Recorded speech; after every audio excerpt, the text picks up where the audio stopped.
সূরা ফাতিহা কতবার পাঠ করলে টাকা আসবে?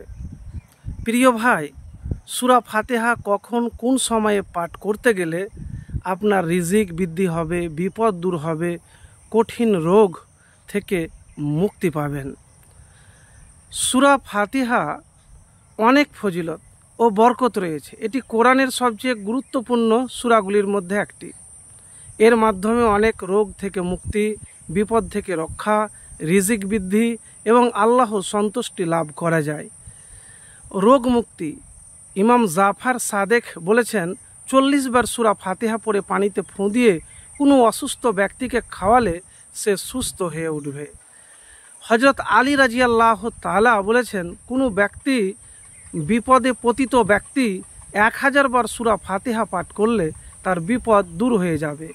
রাতের শেষ ভাগে 41 বার সূরা ফাতিহা পাঠ করলে আল্লাহ তাআলা তার রিজিক বৃদ্ধি করে দিবেন। সূরা ফাতিহা পাঠে আল্লাহর সন্তুষ্টি লাভ করা যায়। এটি কোরআনের সবচেয়ে গুরুত্বপূর্ণ সূরাগুলির মধ্যে একটি। তো প্রিয় ভাই, এতটুকুন বলবো যে সূরা ফাতিহা আপনি কখন পাঠ করবেন? হয় ফজরের নামাজের পরে, আর না হতে গেলে রাতের শেষ অংশে। সূরা ফাতিহা কোরআনের একটি গুরুত্বপূর্ণ অংশ। এর ফজিলত অনেক। এটি নিয়মিত পাঠ করে আল্লাহর কাছে দোয়া করলে আল্লাহ আমাদের সকল বিপদ থেকে রক্ষা করবেন, আমাদের সকল মনোবাসনা পূরণ করবে। প্রিয় ভাই, এতটুকুন বলবো, সূরা ফাতিহাতে একটি আয়াত রয়েছে এবং সূরা ফাতিহাকে সাবউল মাসানি, উম্মুল কোরআন, ফাতিহাতুল কিতাব সহ একাধিক নাম রয়েছে সূরার। আল্লাহ তাআলা এই সূরায় বান্দার করণীয় বিষয়ে জানিয়েছেন। এই সূরার গুরুত্ব ফজিলত সম্পর্কে হাদিসে একাধিক বর্ণনা রয়েছে। তো আমি এতটুকুন বলবো, কঠিন জটিল রোগ থেকে ইনশাআল্লাহ মুক্তি পাবেন। প্রিয় ভাই, একবার আমল করে দেখুন। তো ফজরের নামাজ পড়া যখন হয়ে যাবে, তখন আপনি এই সূরা 40 বার পাঠ করে আপনার পরিবারে কেউ অসুখ থাকলে বা নিজে অসুস্থ হলে আপনি কি করবেন? ফুঁ দিবেন। আর এই সূরাটি পড়ে আপনি আল্লাহ রাব্বুল আলামিনের কাছে দোয়া করবেন।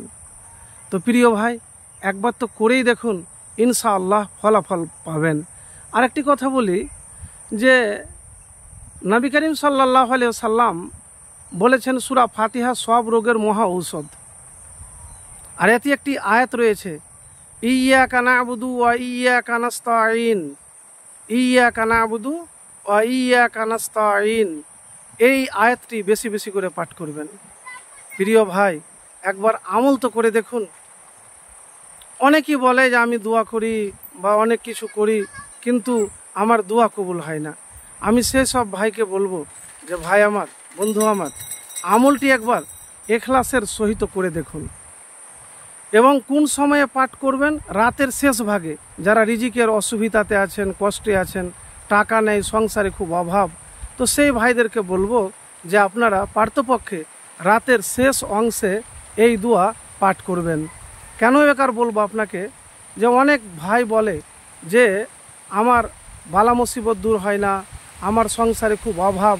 তো এই দোয়া আপনি পাঠ করে দেখুন ভাই, ফলাফল পাবেন ইনশাআল্লাহ। তো প্রিয় ভাই, একবার নিয়মিত আমল করার চেষ্টা করুন।